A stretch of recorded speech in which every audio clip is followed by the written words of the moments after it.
Welcome to the Mixed Movement, where we speak candidly about the uncommon commonalities that people of mixed race face in our world today. Here, we listen, share, learn, and acknowledge that through our stories, we are all connected. We are your hosts, Nate, Chris, and Rachael Go. Welcome to the show. Hello, everyone, and welcome to the Mixed Movement podcast. Yay! Woo-woo! We're here. Today, we're going to be talking about our stories, how we know each other, our family dynamics. We are siblings, Nate and Christine and I, and we have the same dad. Nate and Christine have the same mom and dad, and were raised together. And I have a different mom, and I was raised with my mom. There also is a 10-year age difference between Christine and Nate and I. And Nate and I are 4 months apart in age. So that being said, our lives, although we are family, we've led very different lives. Our upbringing has been extremely unique. So, Chris, I'm going to ask you, what was unique about your upbringing? Where I grew up, it was predominantly black. My mom was very active in my life. She would always go to the school. She would pick up the report cards. She was great. She was great. But what she didn't know is that anytime that she showed up to school plays, that proud mom in the front seat, everyone knew that that was my mom. The only other white people there were the teachers. So because I grew up in that neighborhood with basically just African Americans, other than one other mixed family down the street that, of course, everyone thinks every mixed person is related to all the other mixed people. So they thought we were all family, which was cool. But we were picked on. I was definitely picked on every time my mom did what she was supposed to do as a mom, what you want your mom to do, which is come to the school plays and watch you, and you standing on stage and you want to see your mother or your father, and our father wasn't really around a lot because he drove cross country truck driving, so he wasn't really there. So she was the parent. So anytime she would come, my classmates would see that she was there after the play, and everybody, the parents went home. Then they would pick with me. They would call me white girl, and to be in a black neighborhood, to be called a white girl is not a compliment. It's a way of letting you know that you do not belong here. You are not like us. All the children weren't like that. I had an amazing best friend. I had some other good friends, but the majority of the children, they were cruel. They were cruel, so. Wow. kids can be harsh. Let's talk about how your childhood, your younger years were complicated being biracial. I think my earliest memory of realizing that I was in this situation that I was born into, thanks mom and dad, it had to do with my mom. So I do know, from what my mom told me, because I hadn't been born yet. Key factor. That's why. That's the only reason. Really, or I would remember. That's true. But That's true. I know that she met Dad in high school. I know that she had to sneak on dates with him because her parents were prejudiced, very. So the man who ends up being my godfather, I love him, Michael, he would go and pick my mom up because he was white. So he would pick my mom up and take her to where my dad was. Or like they would meet in the cars. And then they would go out on a date, and then when the date was over, then he would drop her off. She told me one time they wanted to meet Dad, which could meet Dad, because they were, you can keep going out to the car. He needs to come here. Oh wow. Yeah, so that's awesome. That's crazy. So then he was awkward. For real. Yeah. So My mom got pregnant with me, and it came down to telling her parents, that my father was black. So she told me that she told them she had a friend with her who was with her. And when she told them that she was pregnant and she was in high school, so she was 18, and my father was black, and they disowned her immediately. Completely. What? Yep. Yeah. They disowned her immediately. They were like, okay, you can get your stuff, you can go. Oh This my God. we don't know do you this, anymore. basically. This doesn't happen. Goosebumps. You don't live here anymore. This is it. So she left. Now, I know my mom told me that it was her dad who was very like, this is it, done, we're done, Against. whatever. Yeah. But her mom, she still was in contact with her from time to time through the phone. She wasn't allowed back at the house anymore or anything like that. Did your mom's dad know, or your mom's mom kept it a secret that she was contacting? Oh, definitely a secret. Yeah, it's a secret. That was Wow. definitely a secret. So every year for Christmas Eve, my mother would go to Yorktown Mall. Mm-hmm. She would take me with, and she would get her mother this. It was a lotion that she liked, but they met there once a year. So they saw each other once a year. Christmas Eve to exchange gifts or whatever. My mom always brought me with. And I remember the one year we went and we were in the mall. We were sitting there, and her mom never acknowledged my existence when I was there. Whoa. Never. It was like I wasn't sitting right there. She never said anything. I just sat by my mom, and I remember, and I couldn't have been no older than like 4 or 5, but I'll never forget this. She told my mom that I was getting too old to come with her to meet, and I may now recognize her on the street, so not to bring me with anymore. And my mom said, well, I guess this is the last time we're going to meet then. Wow. And my mom took my hand, and I remember my mom was so upset. I think that was my first lesson also of what being a mother is and what being a mother isn't. Yeah. Yeah. Her mom was not a mom. She was, in my mind, that's just, I just don't understand. But my mother was really upset. I knew she was upset, but I understood even that young what she had done. And it hurt her. So I remember she took my hand. I remember she was holding my hand so tight. She was so upset, but she didn't realize that. I remember getting in the car. I remember her crying all the way home and then just going in her room and just shutting the door. I remember that. So that is the first memory that I have of, really knowing, okay, something's wrong with me. Mm-hmm. You're different. Like her mom doesn't even want to see her because of me, and so that was the first situation I had been in where I was like, wow, I'm here. Why? That's heavy. So. That's a lot for a little That is a person. lot. What about you, Nate? Did you feel at any moment in your childhood that you were different, or that you didn't feel like you belonged?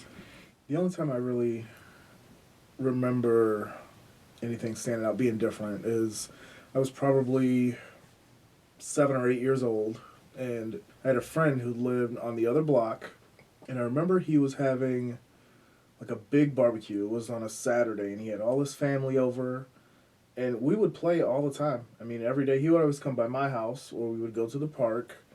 I never really went to his house, and then he was having a party on a Saturday, went there, and his mom came to the gate because I was knocking for him, and she said, "You can't come here."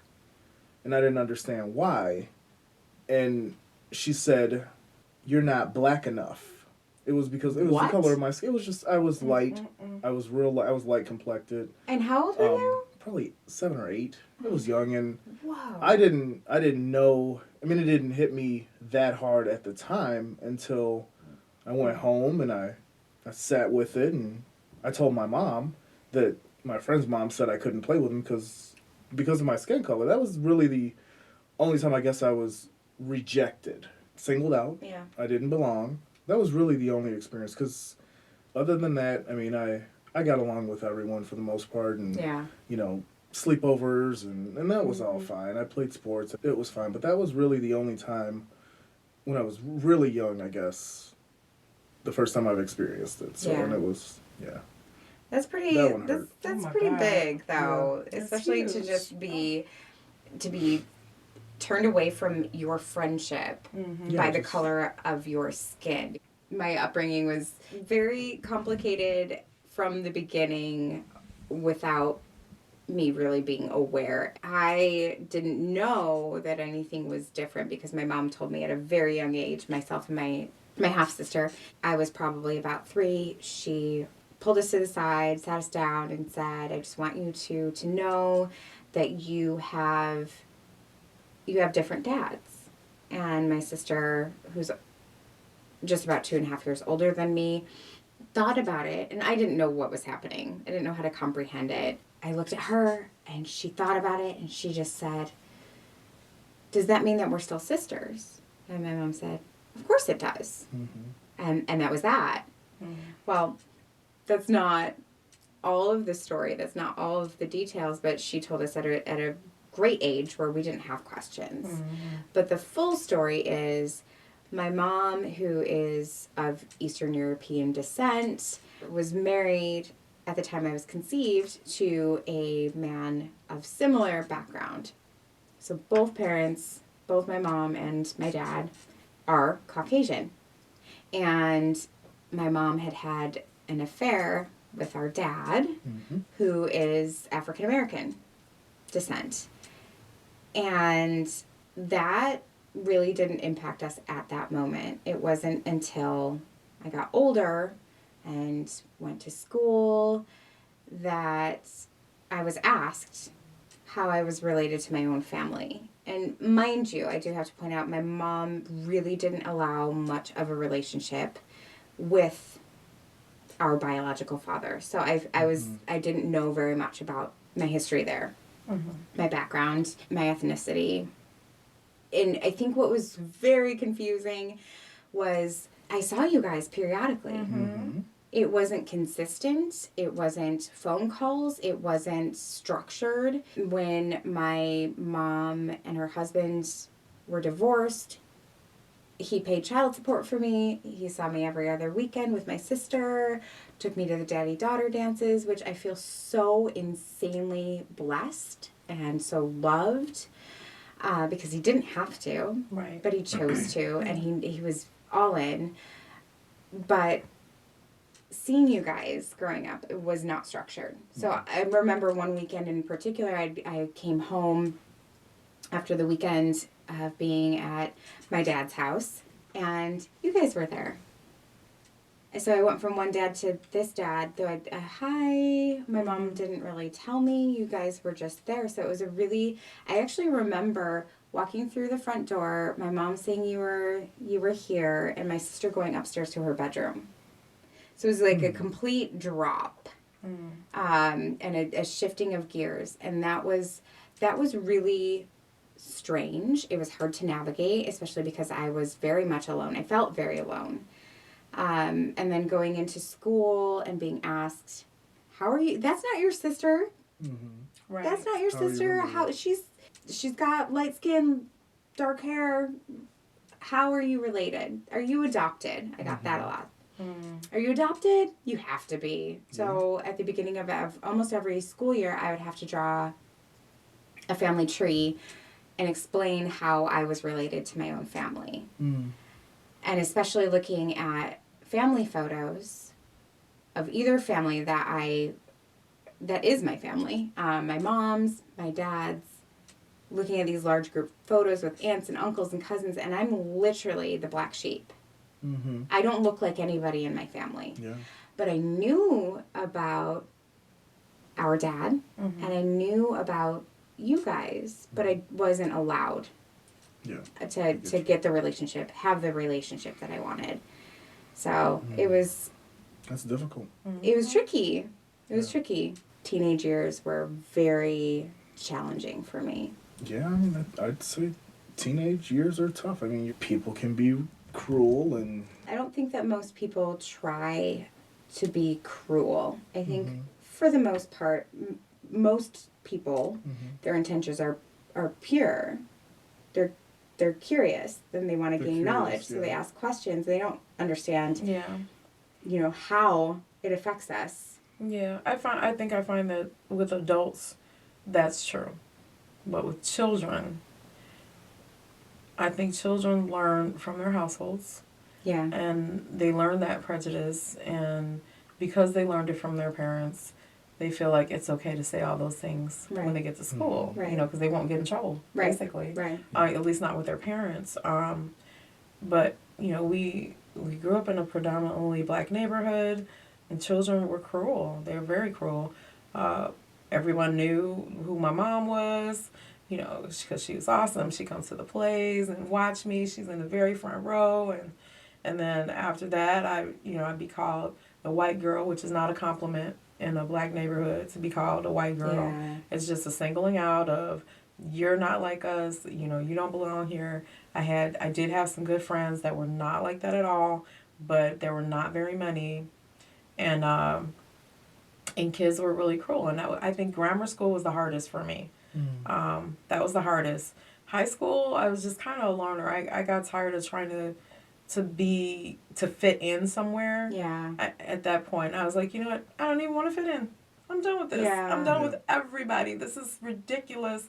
And then with the high school, it's bigger. There is more of a mix. Yeah. So, it wasn't as much of that, because there was like only a handful of biracial children in our school. One lived right down the street, of course, and all mixed people are related. Of course we are. Duh. Whoa, isn't that awesome? Yep. Yeah, so, Who knew? I knew the family, grew up with the family. Everyone thought I was their sister, and I was like, okay, cool, I have another family. I have a whole other family on the next block. Lucky me. So whatever. I don't care what y'all say to me. You can call me white girl if you want to, but I'm going right down the street to my other fake siblings, because we all look alike. And I'm going to spend time there so I feel like I belong. But grammar school is definitely really hard for me. And I think I love that my mom was there, but she had no idea, and I never told her. She had no idea that every time she was the supportive mother that she was supposed to be, that I was like chastised by the students there, Wow. Yeah. But how could you? How could a, 8-year-old articulate that to their parent who's doing what other parents and she's so are happy. doing? She's so happy. Doing it. She's got a huge smile on her face. She's in the front row because she's gonna be first. Yes. And because she could see me, because our dad was a cross country truck driver, so he wasn't really there. She was the everything. Yeah. At that She point. did all of it. She did. She did all of it, and she did her best. She, and it's like, it's so sad that someone that worked that hard to be that great mom didn't get the accolades that she should have. She didn't have other parents that were friends with her. She didn't. She didn't? No, she didn't have that at all. She was a loner. Yeah, she Nope. had to be. Really? Yep. Yeah. Yeah, she felt very long. I would say I ran into it. I didn't really, let's see here. Going probably 11 or 12 when I moved. That's when I noticed the biggest difference. Move from where? From a predominantly black neighborhood to a predominantly white neighborhood. That's where it was. I mean, I guess it was like a culture shock for me. Yeah. I wasn't used to it, and it's also being accepted by everyone, because I spoke different from everyone. I thought I was a badass. No joke, I did. I was in a gang, and you think you have all these things to prove, and that's when, like I said, that's when I realized, after getting into these fights and thinking I had to prove all this stuff to people, after doing that for year and a half, however long it was, when I learned to drop the guard and trying to prove myself, that's when I just, life got much better, much easier. I got along with everyone. Were you, sorry to interrupt, No, you're were fine. you still in a gang when you moved? Or When I moved there, I was still in the gang. How did you exit? Was that... Not easy. It's when you're in a gang, and basically I'll be quick with that story. And you don't have to share the details at all. Yeah, it's just, I mean, it'll be quick. But like I said, it's the getting out of the gang. Right. Basically, you have to get beat up by Okay. the gang members, the Yeah. people that you're in the gang with. You Yeah. know, so basically, So your friends. Yeah. So they jump you out. They That's jump you out. crazy. They jump That's you out. exactly. But you yeah. made that choice because did. you recognized.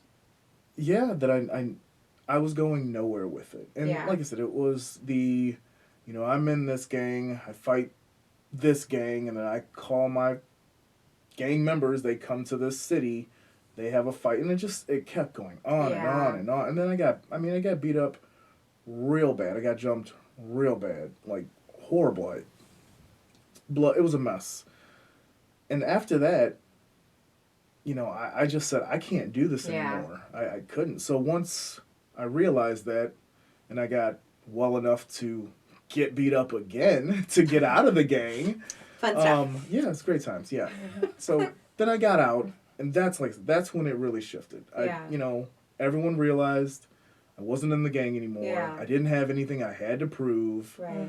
And then I got into sports, and I started playing with, when you're on a team, you play with, there's all different kinds of races. Yeah. Yeah. And that's where the wall started to come down, and realize this is the way I'd like it to be. I would like to get Yeah. along with everyone, and it's just, there is no singling out, and that was...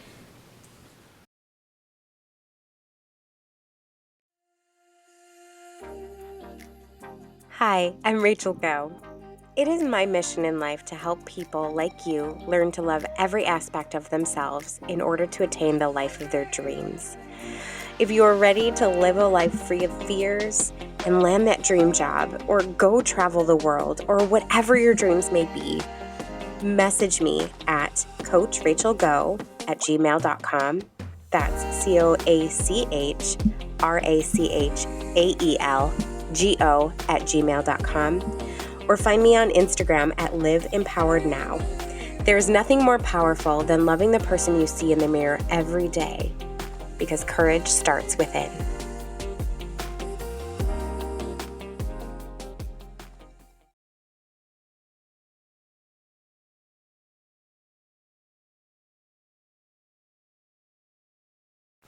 I find it pretty interesting that you had to make that shift at that age, and you saw it. I mean, yeah, it took a while. Got beat into me. But I figured it out. Yeah. But you figured it out. I feel like that probably has helped you become more well-rounded, just overall in your life. Yeah, it has. Especially at that age. It definitely has.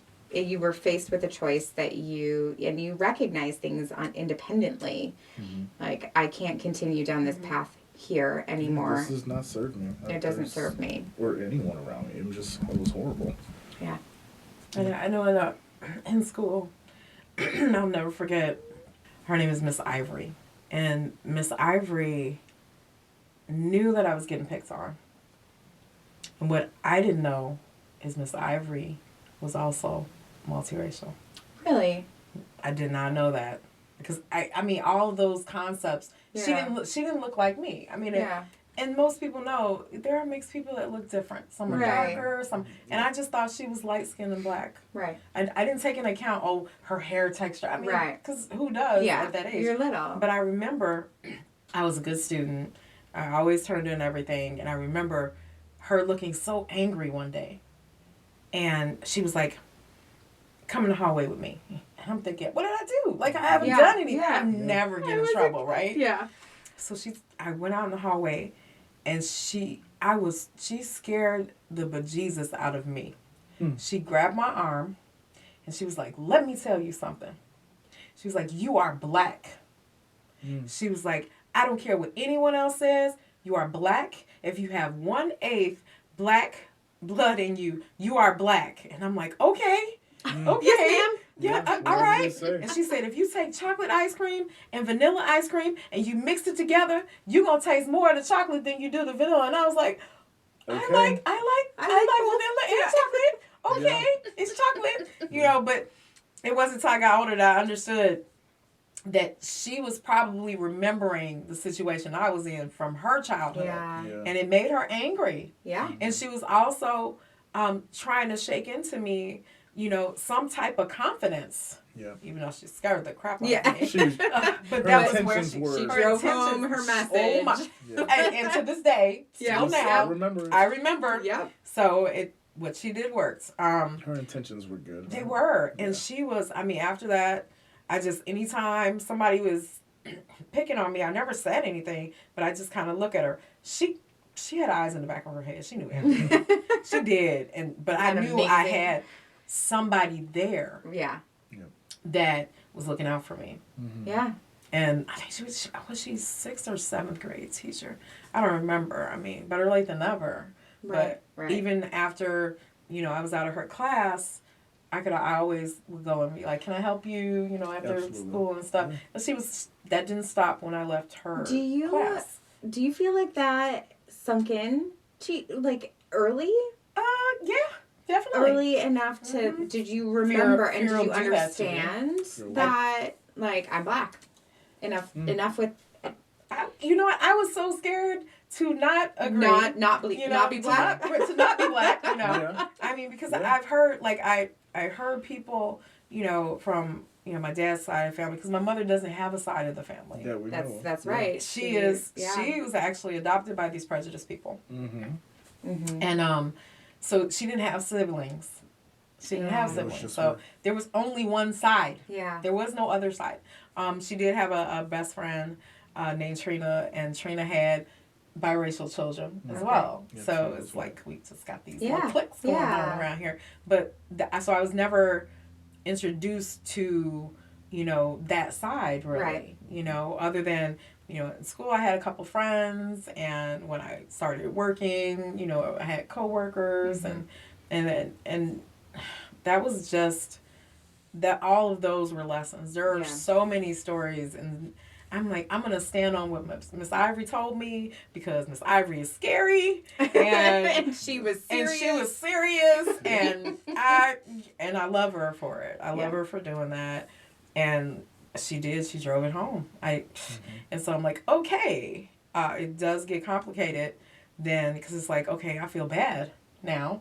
Yeah. What about my mom? Mm. Does that mean that I'm saying that, my mom isn't a factor in my life? I'm not saying that, but That's a lot to navigate. A lot to try to unpack Yeah. when you're 8, yeah, 9. Yeah, that's pretty confusing. yeah, it is. Especially to have somebody that you trust flat out tell you me, very oh, directly yeah, the definitely. importance of it. I would like to ask if you guys had any definitive moments in your life. I mean that one I think That's is definitely- yours. That's definitely one. is yours. Did you, Nate, have a moment in your life that your race was seriously, it affected you? Not even your race, the color of your skin, the way you talked, did you get questioned at all? I got questioned often. Most people just come up to me and start speaking Spanish, Yep, that Oh, happens yeah. think, all the time. and then think, Yep. how dare I not speak my native tongue, but that I ran into quite a bit. I had a man come up to me and start speaking Spanish to me, and he just looked at me after me not saying anything and said, "You stupid Mexican, you don't even speak your own language." And then, and I just shook my. I wish I would have said adios. Okay. Oh my gosh. That would have been great. But that happens all the time. So yeah, the one thing you get is, what are you? Mm-hmm. Always mistaken for something else. Yeah. If it's not Spanish, it's Arabian, Indian. Yeah. There's Puerto everything. Rican. Yeah, there's all definitely. kinds. Yeah, everything. So Yeah. that constantly happens. Was there one moment in particular growing up or even young adult? Because you and I were raised in the early 80s. Mhm. Nate and I are 4 months apart in age. Mhm. So even though we were geographically not that far, we were still separated. Yes. So same era, same time frame. And honestly, back then, I don't think that we met very many biracial or multicultural No, there weren't that individuals. many. Right. I remember hearing, oh, you're mixed, you're mulatto. Yeah. I know a mulatto. I remember mulatto. Goodness. I have a cousin whose uncle's kids are blah blah blah. I'm like, wow, we do exist, but Everywhere. Yeah. there was like no community. There's no way. Yeah. I'm like, Yep. I feel like a unicorn. How do I go to the land of my people? Right. For me, especially because I didn't look like I belonged to my family. Yeah, but you're right. You know, there weren't that many mixed kids when we were growing up as a kid. I mean, when I was in high school, that's when I ran into more of my kind, I guess. You found your Yeah, tribe. I found my tribe, yeah. You just look and you just give each other a head nod. Like, Just a "Hey," little yeah, nod. you just What up? know. We know. But yeah, that's the only time I ran into it then. And of course, the older you get, and you you find little pockets of Yeah. mixed people everywhere. You know, Yeah. I don't have anything that really stands out. That's good. I guess, I mean, there's one thing, too, that I've never picked a side. Like, I'm not black or white. It's always been mixed for me. I've always said I was mixed. I've always... So what question do you, what box do you check Oh, when filling out gosh. forms? I just make a Your line down ethnic. all of them. You're right. I then- am and then all add ethnicities. You just Other. shade half the Yeah, box for each exactly. one. Are you, no, but really, actually, No, I'm honestly, curious. every time what I've box always- do you check? I've always put, like, there's white Caucasian, black African American, other, like, those three. Yeah, If I could, yeah, me I too. would always put I've those. checked all Yeah. three. All the time. What if you can only pick one? I always put other. Yeah, Me too. it's easier. I do too. It's easier to do. I do Like, mind mind your own business. What does it matter?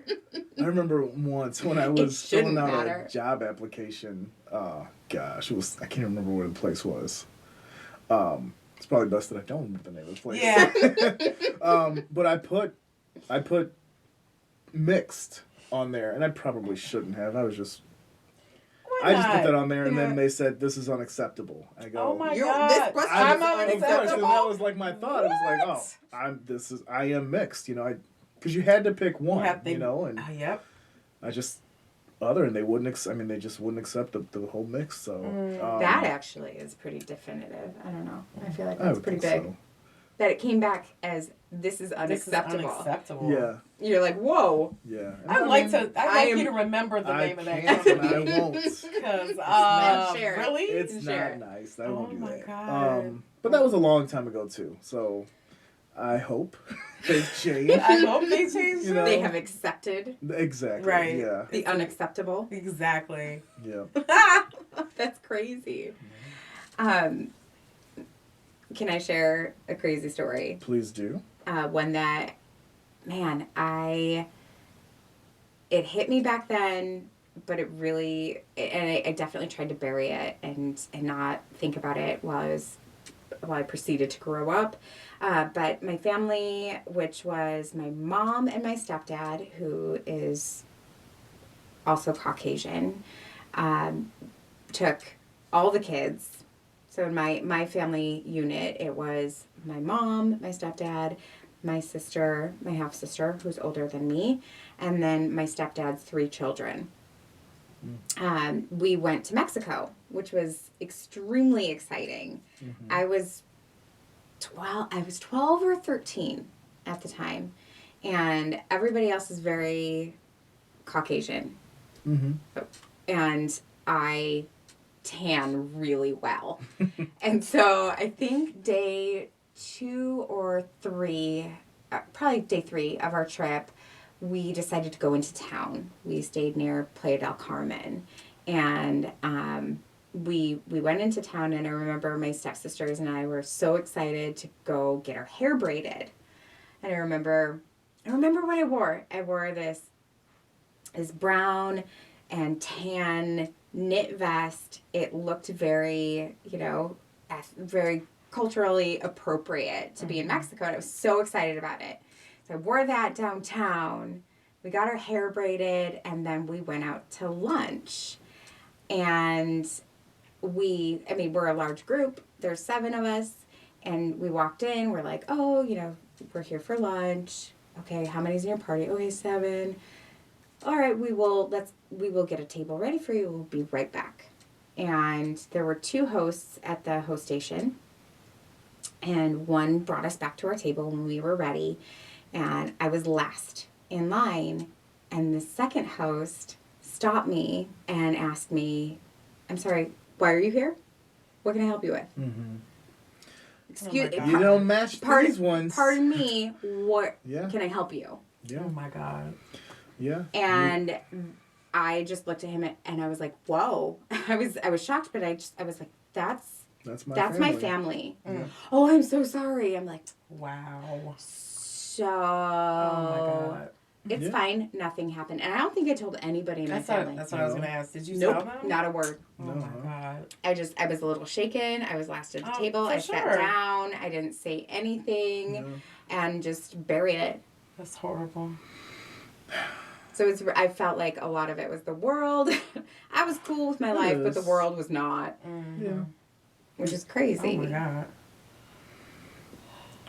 Okay, so I want to know the name of the company. Nope. With that, and I'd like to know the name of the hostess or host and the restaurant. Yep. I know the you name. were I know No. the I name need of to the know that. We're not doing any of restaurant. this. This is- Nope. I remember. I remember We're leaving the day. past in the past. I don't know. I think I need Staying some. in the present. I need some That's healing. why it's called present. It's I a need present. some healing for you guys. I Nope. need to do This is something. We're okay. healing. This is healing. Oh my this is God. good. This is our therapy. This is good. Unreal. What is a common question that you've been asked pertaining to your background, even if people didn't know that that's what they were asking you?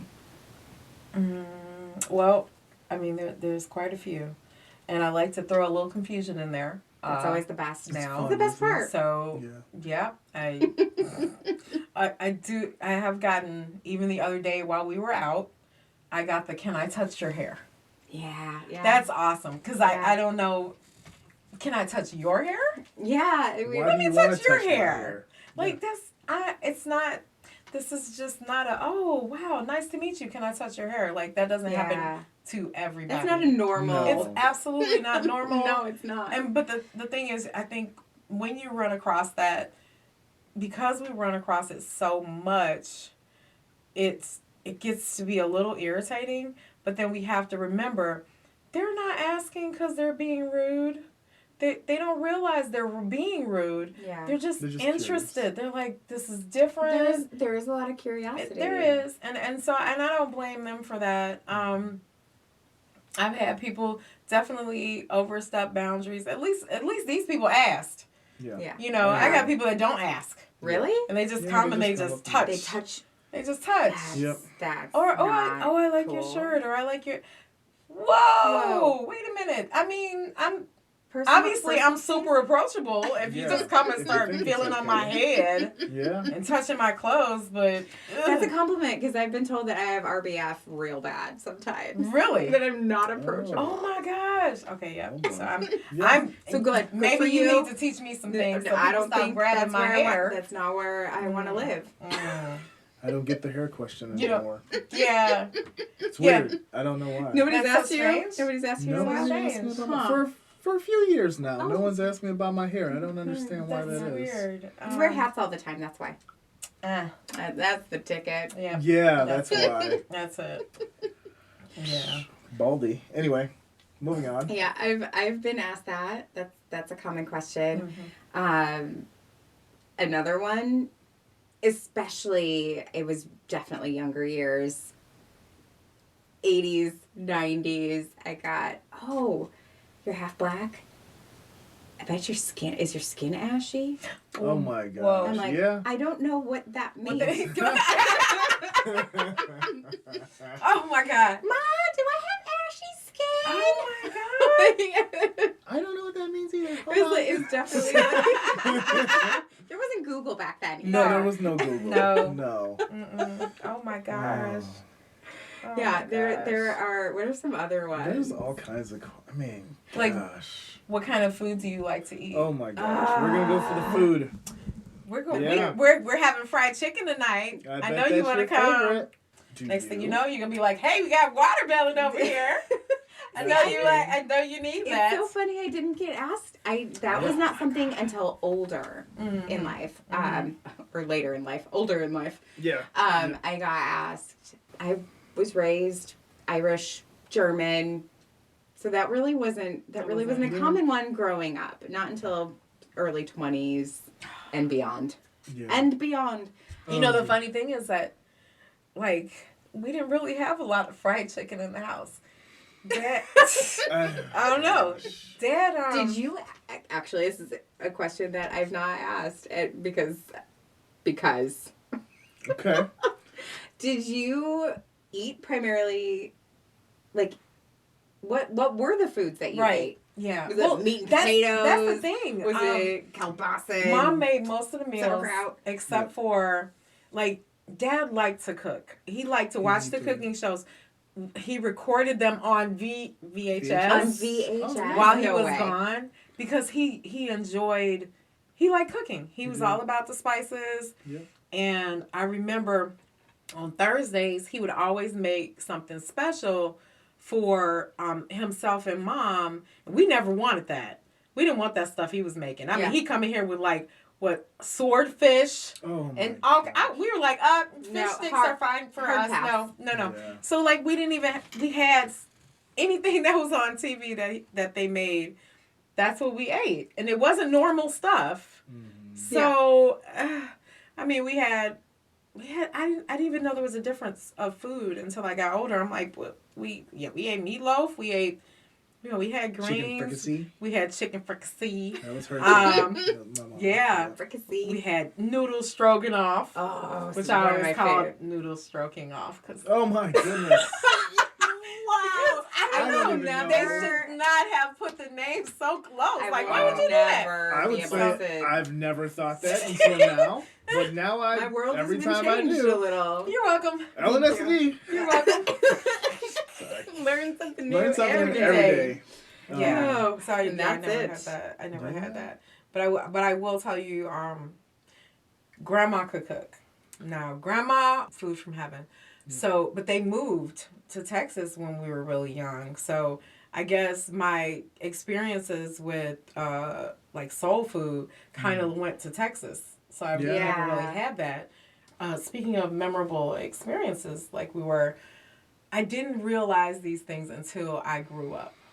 So, and it's funny how you remember the situations but don't think they have big meanings until you're like, oh my God. So our grandparents lived in Texas, and we would go there in the summertime for not the whole summer, but most of the summer.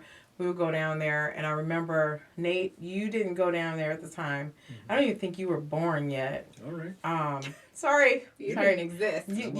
You weren't even an itch in your daddy's pants. That's completely fine. We're not even going to go there.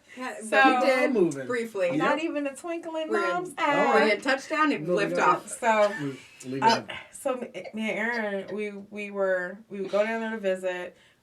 We take a plane there, and then our grandparents would always drive us back to Chicago.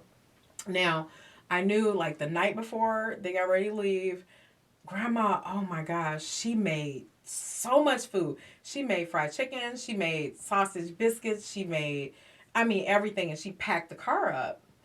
So anytime we got hungry, they just went around to the trunk, went in the cooler, and we ate. And we ate good. Yeah. But the only time we stopped was to get gas. Yeah. And that was it. Yeah. There was no reason to stop in any restaurants along the way to get food. It wasn't until I got older that I realized it wasn't to save money. It was because you don't want to drive through a bunch of southern states with kids that look like they white in your back seat, an older black couple. Yeah. It's not safe. Whoa. Yeah, so I was like, I never knew that until I got older, and I was like, oh my God, like it had a whole different meaning. Yeah. That's crazy. I was like, I'm excited. Grandma's gonna cook, but it's really Grandma's trying to save all of our lives. Yeah. Yep. So Keep you that out of is trouble. why she Keep did you out of it. trouble. That's Yeah. crazy. It's, I'm like, oh That's my not God, that's something like, you would have thought about that's that like young. risking your life It just is. to drive your Just to drive. grandkids back home, you know? Yeah. And they did that like every summer. It was crazy. Well, it's crazy now. Insane. But they had a book called The Green Book. It's not in existence now. And I was telling my grandson about it because he heard there's actually a movie or something about it. But there was actually a publication for African Americans, which they called Negro back then, that was Safe Passage. It was like a map of every state. These are the African American friendly restaurants, gas stations you could stop to, hotels. Wow. And they updated this publication every year Wow. for them, you know. And it's funny because I told my grandson about it, and he was like, why did they stop? Well, Good point. Well, yeah. Because there's still stuff like that goes. I didn't It even does think exist. about that. Yeah. But yeah, those things were real. Yeah. yeah. And it's scary. Like we couldn't even our grandparents, I mean, they did it. They did it every year. Yeah. That's crazy. And it's insane to think that. You wouldn't be safe just driving with your grandkids. Yeah, I can't imagine that you know? these days, like it not I being mean- safe to drive somewhere with your grandkids, like because of the Yeah. color of your skin or the color of their skin. I feel like it. I feel Yeah. like in certain parts of the country, maybe even certain parts of the world, that is a concern. It It is. is. Yeah. I feel It like is. I get you. Yeah. it is, but it's not as much as it was back then when you No. were growing up. No. Mm-mm. I remember going to Mississippi when I was old enough to be aware of history Mm-hmm. and what happened there. And I went with my mom and my stepdad, my older sister, and my stepdad's children, my step siblings, and feeling almost like I had an invisibility cloak, or I was shielded or armored by my family. Mm. I was scared. I was 14 or 15 maybe, Okay. old enough to know that this isn't really a safe place in our country for anybody of color. Yeah. Mm-hmm. But I felt like I'm not going to stray from my family. We did one excursion. We went to a museum of some sort, and I was very clingy. I didn't wander. I didn't go anywhere. I'm sure they were unaware of that, but I was scared. Yeah. And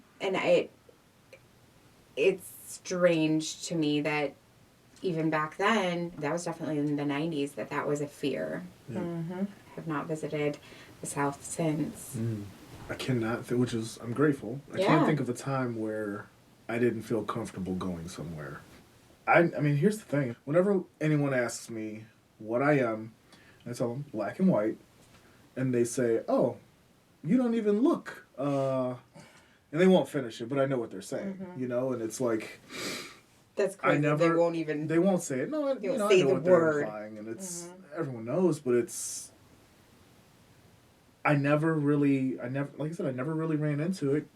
Because no one really knows what I am. I guess if most people see me, they don't think I'm black, is basically Yeah. it. So it's either Spanish or Italian, like Sicilian Italian. I get that a lot.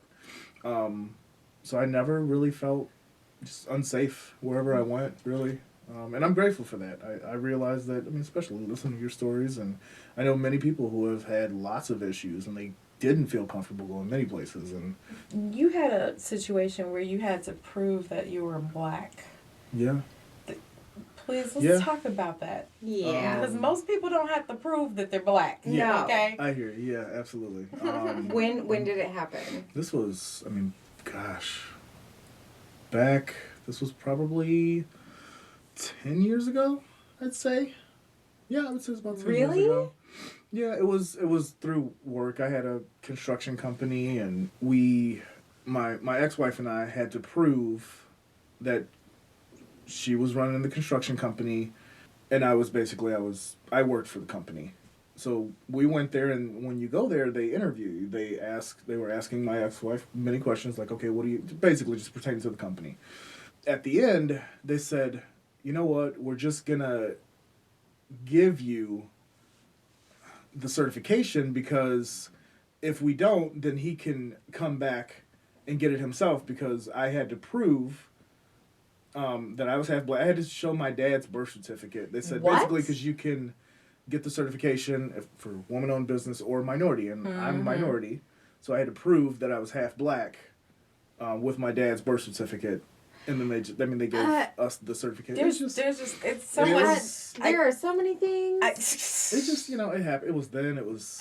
It was okay, but it I wasn't know. then because that was was in only like the Yeah. 10 years ago. the Oh my God. early 2000s, I Oh mean, my like God. I know. 2012. Yeah, absolutely. That I've never heard anyone But going do- through then- Still a thing. that Okay, before, and because I've not had to go through this process. I'm like, do black people have to prove that they're black by showing a birth certificate of their parents? isn't that crazy? No. No. Not usually. Nope. You don't run You into just that. check the box, right? Right. That's And it. then they Right. look at you. Yeah. Yep. Yeah, Yep. that's always. And I'm sorry to be so blunt about it, but I'm like, what the? That's Yeah. insane. It's insulting. It really is. It's Uh-huh. insulting. You have to prove your ethnicity Yeah. with your parents. Yeah. Birth certificate. Birth certificate. Yeah, absolutely. That's crazy. I know. I've got a question for you, Chris. What do you want to share with the world? What is your, if you could share one message, one bit of advice, one mantra, what would you want to share with the world? That we're not separate. Nobody is separate. We are all one.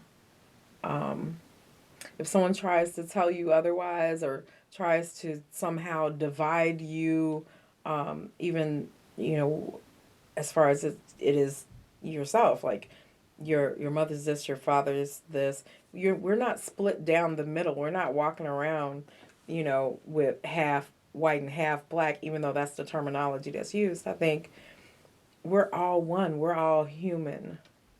We all belong to this world and the world belongs to us. So the constant separation and division, it really just needs to stop. We just need that full acceptance of you're a human being, because at the end of the day, if you take the skin color out, if you take the shape of, certain features, if you take, the hair texture, underneath we all have the same skeleton. We all have the same skeleton. And that skeleton's the same color. Yep. So let go of all the separation. We can do nothing if we're constantly separate. True. Yeah, I agree. Absolutely. Yeah. What about you? I'd like to piggyback off of that just a little bit. It's, I agree with everything you said. Yeah, just accept everyone. Just, it's really just being more kind and patient to each other. Just understand that everybody has a story, and it really doesn't matter what color you are at all. Everyone has had hard times, and whatever, they all have a story that molded everyone to who they are. And it's just being kind, being patient, being more understanding to everyone. And if you can meet people with that, it's a better place. Everything's better. It's be kind, people. Just be kind. Just be a nice human. Yeah, Right. seriously. Absolutely. How about you? What do you think? Anything? If I were to, What do you want to leave? what do I want to leave? What do I want to share? I know it sounds crazy because it's hard, but I find it extremely important. And once I've learned how to do this, my whole world has become a lot softer and a lot more beautiful, is really learning to love yourself for who you are. I think a lot of what the world needs is to start there and accept ourselves, all the parts, the good and the bad, because we all have them. Nobody is perfect. And when you start there, then it kind of pours outward and it affects the way you approach life. Yeah. Yeah, The way you meet new people, and you have a sense of inner peace. And I know that might sound cliche or cheesy, but when you have that inner peace, you don't question the questions anymore about what makes us different, you embrace it more. Yeah. You may not, you just you don't question differences. I personally want to learn. I've always been Open that to way. And I'm sure I would have had the capability to learn more had I loved myself a little bit more and been more open and accepting of myself first. Gotcha. But I've always wanted to learn about cultures and history and what happened where and what we do when we're in this part of the world. I find that It's interesting. fascinating. So ultimately, if I could leave one message to the world, it would be you have to start with self-love. Self-love is important. Self-love, self-acceptance, and then it will pour out To everyone else. It's contagious. Yep. Yep. Absolutely.